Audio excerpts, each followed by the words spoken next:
Many of us here already know Pat Bergen, a sister of St. Joseph from Chicago. We know firsthand the abundant energy and warm spirit that she exudes in her roles as congregation leader, spiritual director, retreat director, director of novices, educator, also as companion, sister, friend. But there is a wonderful memory of her family that Pat tells.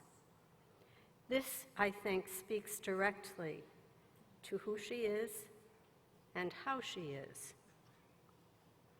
Pat's mother, father, and 7 sisters, 2 by blood and 5 by adoption, loved dancing together.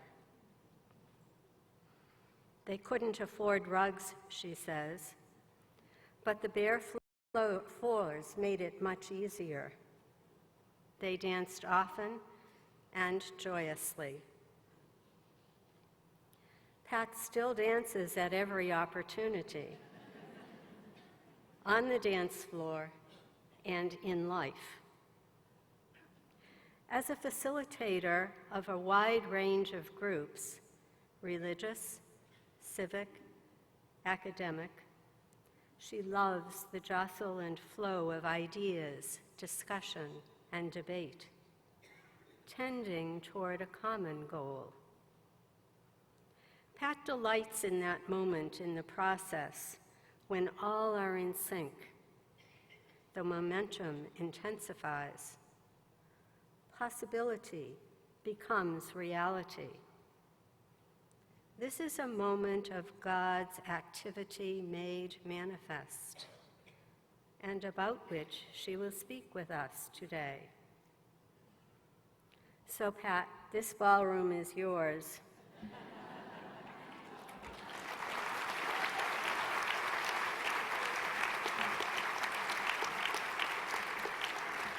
And we are ready to dance with you. I invite you now to extend your hand in blessing and pray as we sing.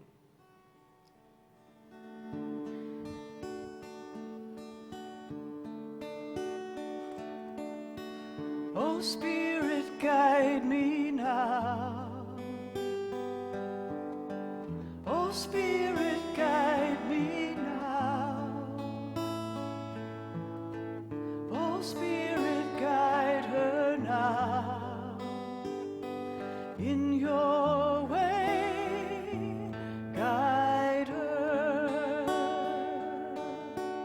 Oh, Spirit, guide her now. Oh, Spirit, guide her now. Oh, Spirit, guide her now. In your way, guide her.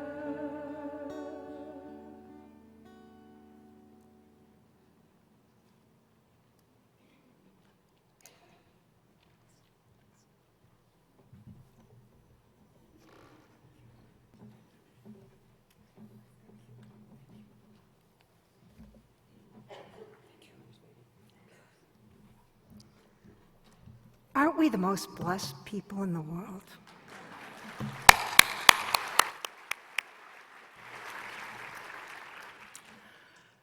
There's so much love in this room. May this love in this room please flow out from every pore in the wall to bless those on the streets today. That all may be moving always in the flow of unioning love. Peggy, said, I love it when we get into flow. Maybe it happens when you're running, maybe when you're walking, maybe when you're crocheting or knitting or dancing. Maybe it happens when you're at a community meeting and the whole group gets into flow energy. It's so great. It means we're totally taken over by something else, something greater than ourselves, carried, transported. We lose a sense of time. I do that often. We're totally absorbed. And most of all, our ego dissolves. Once, my nephew, when he was a teen, he was in theater and he was trying to work on a paper. He called me at midnight and he said, "Hey, Aunt Pat, do you think you could give me a hand?" And we're talking and he says, "By the way, what do you do all day?" And so I paused and then I said, "Well, did you ever memorize all the lines? Memorize all the dance steps? All the notes to the song, and then you get in front of the audience and all of a sudden you're carried beyond yourself, you're transported. You're not thinking about the lines, you're not thinking about the steps, you're not thinking about the notes. It's like the audience and you are one." He says, "Yeah, I've had that experience." And I said, "Well, when that happens, you're in God and God's in you." He says, "Yeah." And then he says, "Aunt Pat, how come nobody ever told me this before?" And I said, "Well, that's really not important. Now that you know, how will that influence your whole life?" And he said, "I want it always." Isn't that true? In those moments, don't we want it always? How big is our desire to live in that flow of great love always? Because that's the flow we're talking about today. You see, in the beginning, it was only love, outpouring, animating, communing love.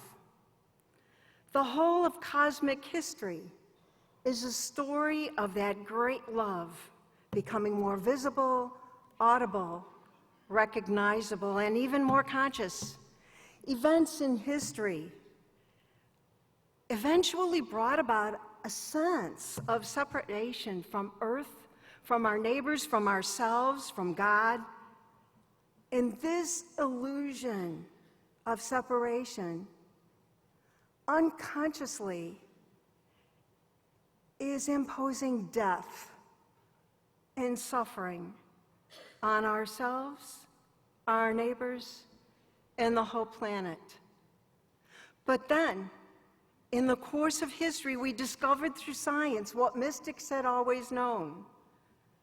The whole of cosmic history is one movement of unfolding love.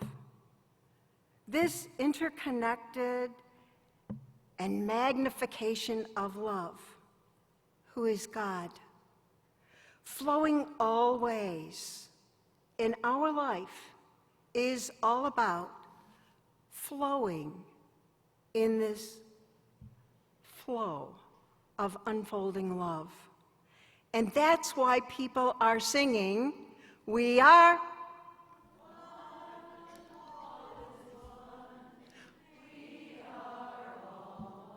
excellent."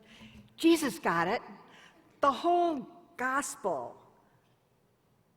of John proclaims it. In the beginning, there was the Word, and the Word was with God, and the Word was God. Well, what is this breath of God? John's gospel says it's love. That's what the breath of God is all about. From beginning of time till the end of time, this breath of God, love, is always becoming more visible and audible in history. Yes, throughout history, from beginning to end. And we see it and recognize it in Jesus the Christ, that great human conduit of inclusive, outpouring, communing love. Through his words and actions, Jesus was trying to lead people into a sense of belonging, participating in love. whom he experienced as the source, the animator, the Abba of all creation. We find him praying passionately at the end of John's Gospel, "Oh God, please, please wake them up. Help them realize they're one." Because when people awaken to this Spirit of God in their lives and in their heart, they begin singing,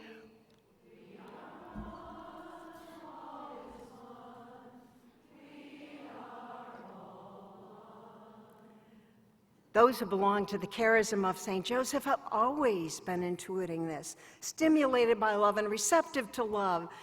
Those people of St. Joseph move toward profound love of God and neighbor without distinction, from whom they never separate themselves. We know this proclamation, and we know that sisters, associates, agrégés, from the beginning of our history, have been intuitively singing,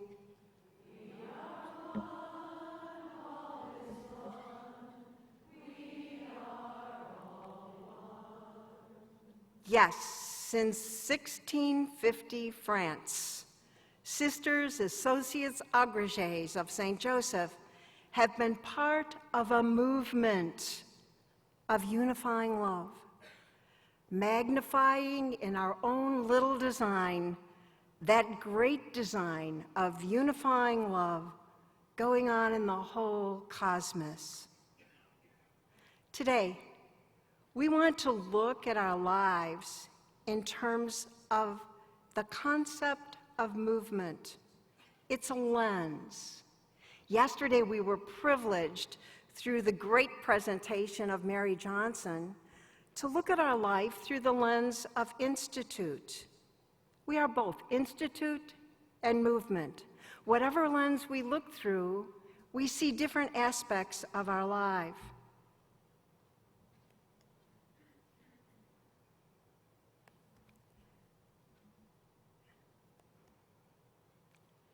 Institutions are deeply embedded in the patterns and social movements of our world, and they play a very significant role in the organization of society. They concretize society. As a matter of fact, I think I'm on the wrong slide. Oh, well. They stabilize it. Oh, well, in some cases, they acquire some actual bureaucratic administrative structures. Think of some for a minute. Think of some of the institutions of which you're already aware. And think of how that institution might stabilize society. Just think of it for a second.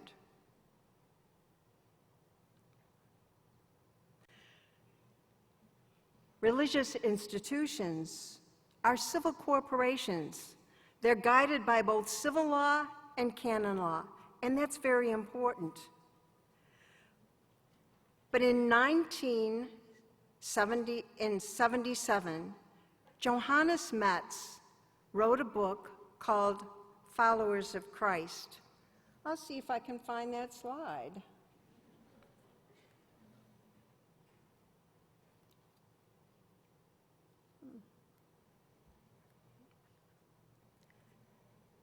He reminded the church that religious communities have an innovative function in the church and the world. It's kind of part of our calling to go ahead of the church in the world. He reminded us that we were supposed to be on the trail of a religious sense and awareness. To be an innovator calls us to live at the margin, where one can notice the newness that's emerging, discern its blessing, and give ourselves and our resources that it can be born into the world. This call to the innovative function puts religious at the prophetic edge of the church and the world. Johannes Metz says that communities come into being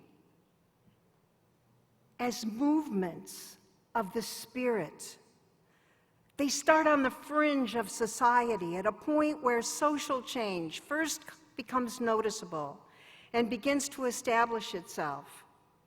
This is just how it happens throughout creation. You know, when hydrogen bumps up against oxygen, those two margins connect, and something new and wonderful happens. When the ocean comes to the shore, why do you think people like being on beaches? Energy is high, where one life form meets another.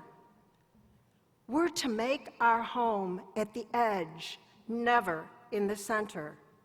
When we look through the lens of the Institute, sisters are at the center of life. And as a matter of fact, here we go.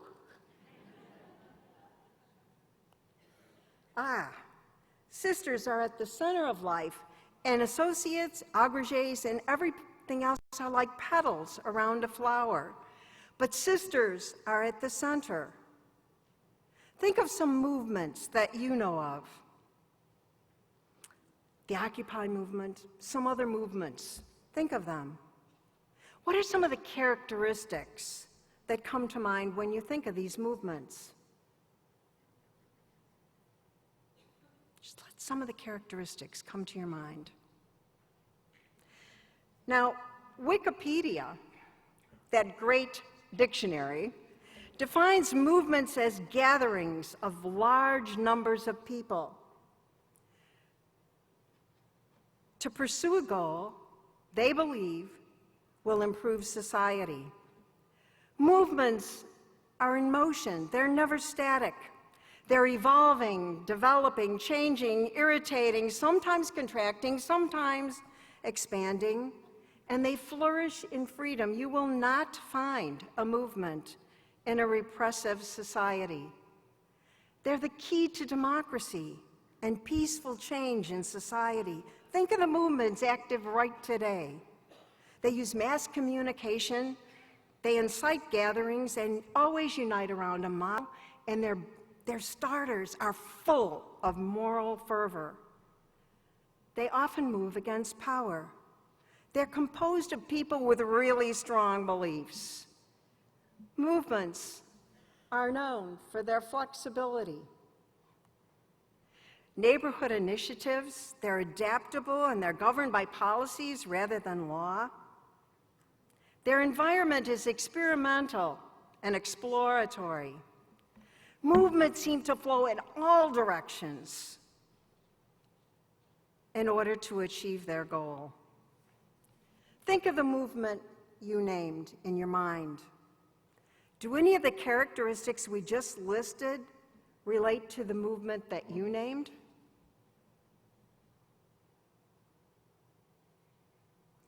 Patricia Whitberg, in her book, The Rise and Fall of Religious Life, points out that religious communities are groups that can be considered recurring social movements or waves of enthusiasm in society. Most religious communities surfaced as movements around a particular ideological conception of what religious virtuoso is all about. What the heck is religious virtuoso? Well, I looked it up, and it means the art of spirituality. When this spirituality resonates as a way to address an unmet need, all of a sudden, it begins to attract large members. Movements are considered dependent upon the ability to mobilize key resources. Ours in the beginning was able to attract Bishop de Maupas and actually the city leaders, and that's why we got a head start. They also need the ability to engage in something that will be a source of livelihood, and they need to attract new members, otherwise they fail. Well, let's look at what movements depend upon and see if we have what it takes. Patricia Whitberg says that looking at movements throughout history reveals that movements depend on a depth of spirituality. the availability of an ideology to express that new spirituality, and a perceived cost and benefit. Let's look at our foundation. We have each of these. All of our members, all of those attracted to this movement, have a desire to live a spirituality. The ideology is around John 17, that all may be one, a total double union of God in Christ and every single neighbor. The cost is a commitment to a mission of uniting neighbor with neighbor and neighbor with God. The benefit is the increase of love and joy that comes with having a purpose in life and actually participating in the very prayer, the ongoing prayer and mission of Christ, that all may be one. We have countless stories in our archives that tell of how our members have lived enlivened and loving lives and affected all of society by being imbued with this spirituality and mission. She goes on to say that individuals that join have to be engaged in creating a new model of spirituality in order to address contemporary needs. Well, in 1650, the new model gave birth to among the first apostolic religious communities in France. The mission we had could not be lived in a cloister. The new spirituality was sharing the state of the heart and the order of the house and living the devotion to what we called the two Trinities, Father, Son, Spirit, Jesus, Mary, and Joseph. All of this articulated in the maxims of the Little Institute. And these women mobilized around that mission of uniting neighbors. They mobilized around this spirituality, and they gathered other women in little circles, a very subversive movement. They huddled together. Teams use this same subversive movement today. You can say anything in a huddle, and that's what they did. Okay, what's breaking your heart? What's giving you joy and evoking a smile? And as these women shared with one another, the sisters helped them to recognize that that was God in their hearts. And they began to recognize they were no longer alone. They were connected to one another. And they moved out from those circles to form other circles. They divided the city, discovered the need, looked at the gifts, and sent one another out in mission.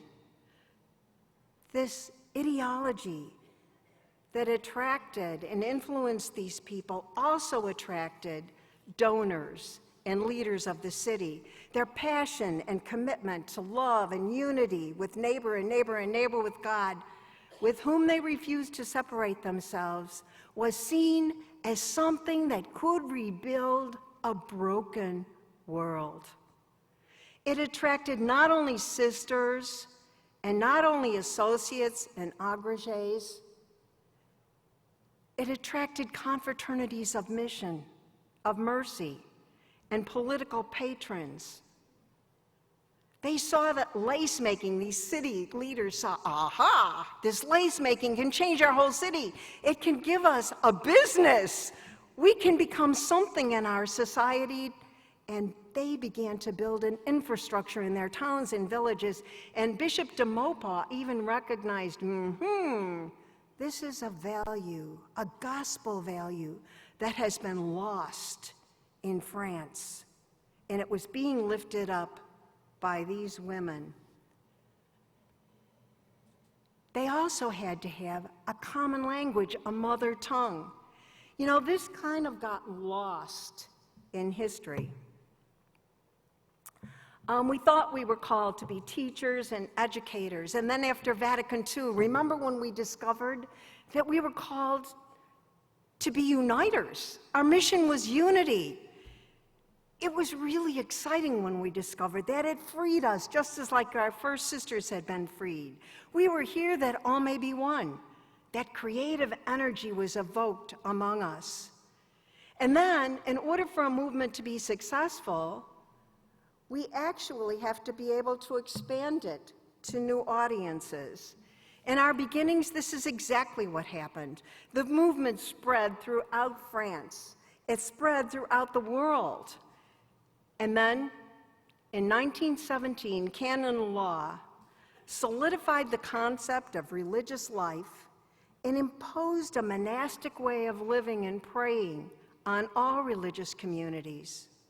It wasn't until the late 60s, after Vatican II, when the research committee came back, that we discovered we were founded not only as sisters, we were founded as sisters and associates. And so in the 80s, we went to our friends that seemed to have a kinship, and they recognized they were associates.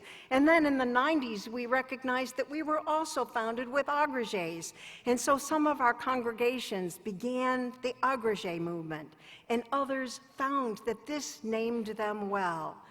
Yes, in the 90s, St. Paul birthed the St. Joseph Worker Program and spread it to many congregations. We started mission effectiveness programs for our hospitals, and then later to all of our employees. In order for a movement to proceed, the group has to identify something that got lost in history, a value.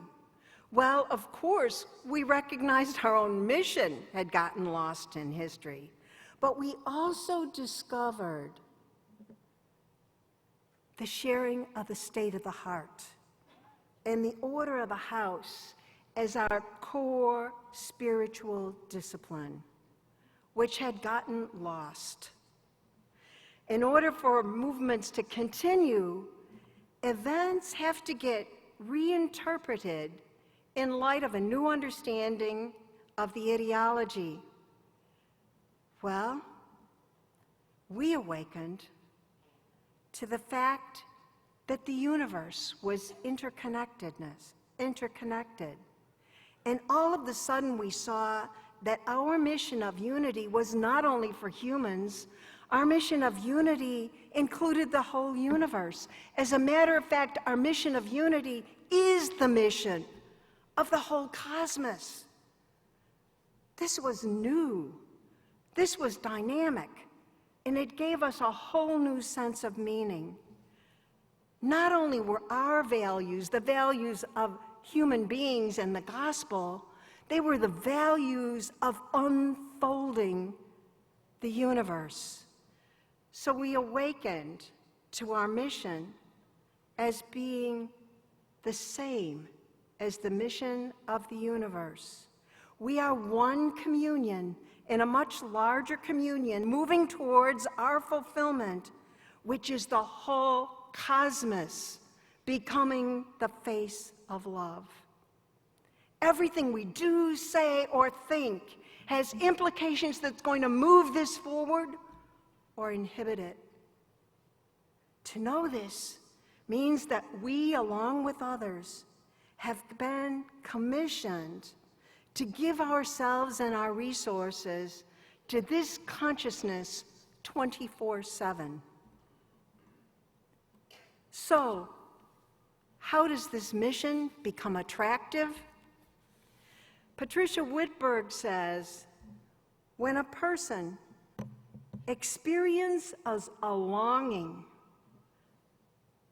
to be more than her or himself, to be bigger, to participate in something larger. And when this person finds that collective motivation has the capacity to affect change much greater than individual motivation, and when this person finds practices, a group with practices that reinforce the commitment and the mission, and when this person finds a group of people who are willing to sacrifice and give their time, all of this provides a framework for what we call effective community. We might say, as some say, those that fire together begin to wire together. This is what we do when we pray together, when we work together, when we live together. We fire together, and all of a sudden our brains begin to go together. We put on that same mind. Since the late 60s, we've witnessed with a growing number of associates, agrégés, Joseph workers, all of whom consider themselves to be part of this larger self and realize that their capacity and our capacity is increased in their presence. Sharing the state of the heart and the order of the house as they gather reinforces the commitment and deepens the communion. When we think of ourselves as a movement, a little design within the movement of a larger design of God's inclusive, outpouring, communing love, we picture ourselves very differently than when we picture ourselves as an institute. We're both. From our origins, we see that the mission of unioning love is central to the unfolding of the cosmos, and it's central to our lives. Whether we're sister, agrégé, associate, confraternity of mercy, Joseph worker, partner in mission, or so many other titles, we gather intentionally around the mission. Our goal is to be in the flow of unioning love that's moving the whole cosmos forward. You and I have found a spirituality that holds us in the flow of this mission of love. In 1646, Father Madai, a Jesuit priest, named the purpose of our lives to be in the movement of grace, leading a life of holiness, wholeness, that total double union of God and neighbor. This goal was the same for the neighbor as it was for the sisters, agrégés, and associates. The documents he wrote were much bigger than just for sisters. There was to be no degree of difference in the call to holiness and service for the sister, the agrégé, the associate, the confraternity of mercy, or the dear neighbor. The formation of all was to bring about the total double union of God and neighbor, from whom none were separate.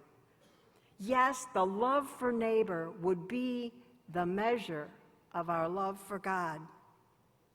Madai believed that if people devoted their lives to this mission, not only would a renewal of the church happen, but a renewal of the whole world was possible. Well, in today's world, quantum physics helps us understand this a little bit. You see, the universe is composed of fields or waves of energy vibrating at their own rate. Patterns of thought and actions actually strengthen these fields. The stronger the field becomes, the easier it is for one to get caught up in the field and in the thought behavior of the field. Think of this. 3-year-olds. You know how hard it was for me to learn a computer? It took forever, and I still don't know. Ask anybody. But 3-year-olds wake up, go to the computer, and they get it. Why? Because they were born into a field of knowing. They absorb it and are carried by it. We know when fields become really strong, science calls them strange attractors. I think this is what Patricia Whitberg meant when she said, movements depend on an ideology expressed in a spirituality that becomes strong enough to attract new members. Fields of energy also convey levels of consciousness. We know this. Sometimes we call it ESP. I'm thinking of you, the phone rings, and it's you. We've all had this happen. It's a field of spiritual energy that we live in, connecting us, making us one. These fields are the basis for cultures that convey meaning, the ethic of right and wrong, and a way to look at life. These fields are all included in one unifying, unfolding field of communion. So a small movement can evoke a huge change in the whole web of creation. I tell people, if you want to affect the world, shake your hand, because every galaxy quivers. Every thought makes every galaxy quiver forever. You can never take it back. No wonder Madai was convinced that people devoted to this total double union of God and neighbor would contribute to the renewal of the church in the whole world, even if they never left Le Puy, France. Every action, every thought sends a wave of energy forever it influences the world, and vulnerable people catch it.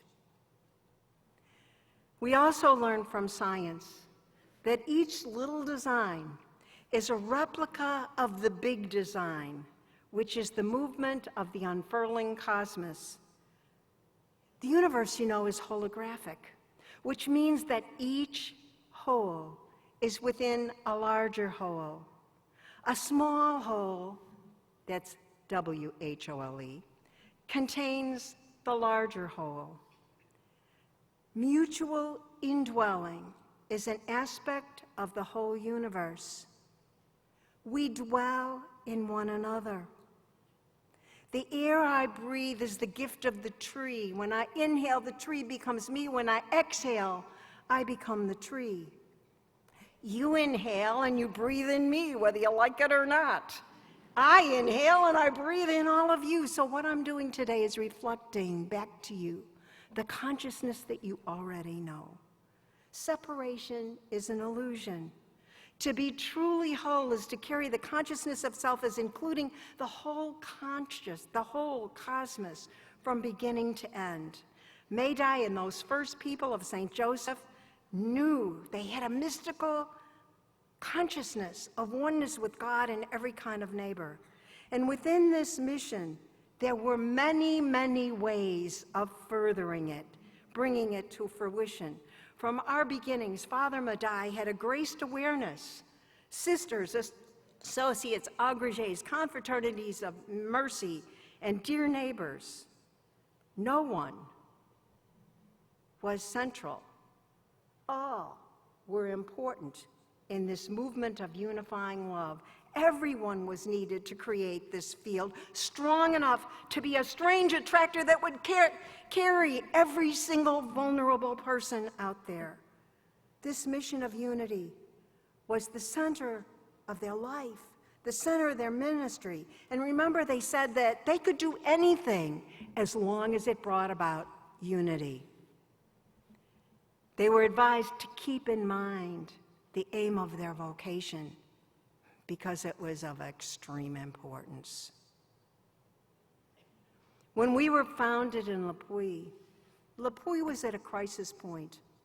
In our day, it's obvious that trying to run the world through a view of separation is killing us and killing the whole planet. In the midst of this, we're still witnessing a terrific hunger for spirituality.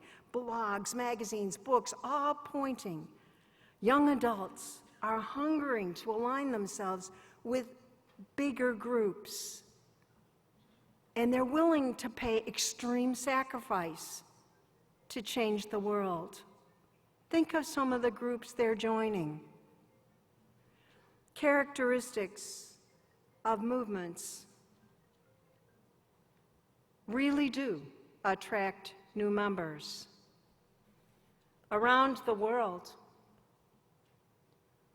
we're seeing that there are 8,189 sisters, 5,758 associates from just the 51 countries that we counted. These associates participate in sharing the heart and order of the house, as well as they initiate new ministries and invite us sisters to participate, just like we initiate new ministries and invite them to participate. One associate said, "My name is Associate of St. Joseph. holds my whole life. My family life, my work life, my prayer life. I feel so much bigger than I ever felt. During these days, if you've been watching the YouTubes up here, you've seen stories of employees, stories of partners, thousands, hundreds of employees, generous partners, imbued with the mission, who have discovered new meaning and purpose by participating in unioning love. One IT employee that I know said, "I finally found my mission. I connect all of you to dear neighbors around the world. Every morning I wake up excited about getting here. I've never experienced my role being so significant. I'm part of the movement." A number of volunteers on boards of committees and ministries who flow with this unioning love say, "Hey, my term's up." One of them said, "By being with you, I've been changed. Now, where do I go?" How do we invite them to continue with us?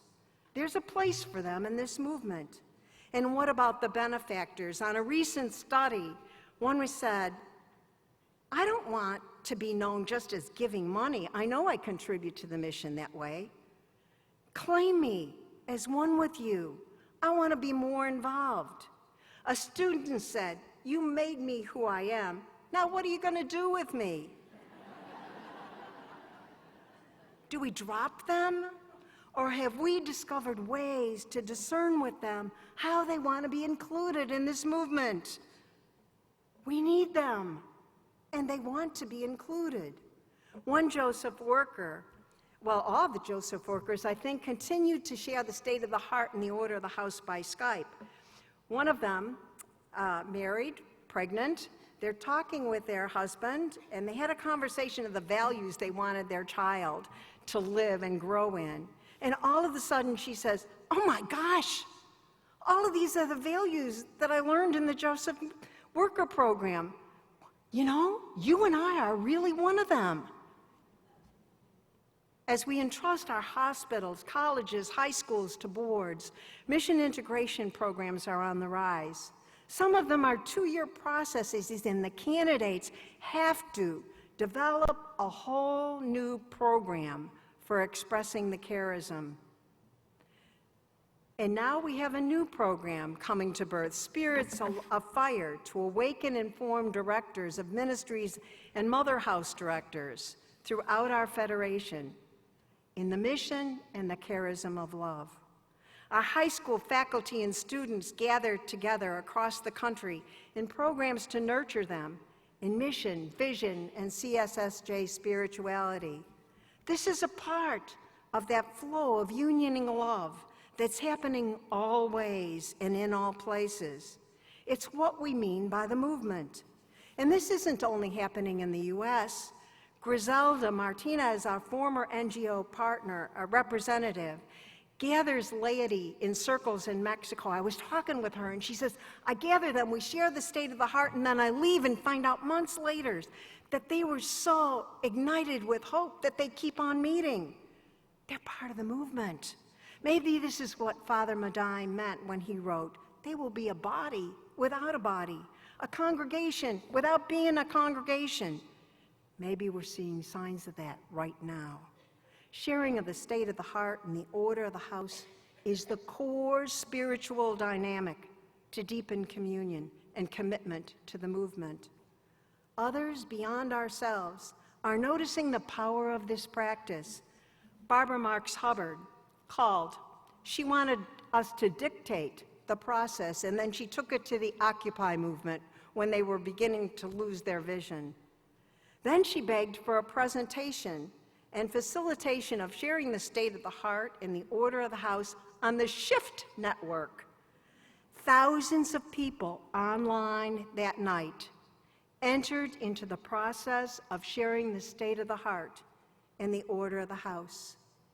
These people were from all over the world, and they all experienced a deep communion, and they were surprised by the awareness of the next steps they were called to take in their exploration of living oneness. all of these people are part of the movement. Some of the folks don't know they're part of the movement, much like the anonymous Christians that Karl Rahner once talked about. But they're part of the movement. And it's for all people. Sister Carrie Val gathers homeless women in circles on the Cleveland streets. And what they do is they share their heart as they're teaching, as she's teaching them to crochet. One day I was in Cleveland and I got paged. Kim was there with 2 shopping bags. So, I hear you have homeless families living with you in Wichita. Yeah? Well, you tell them these shawls and hats are all for them, and every single stitch was love. That's what we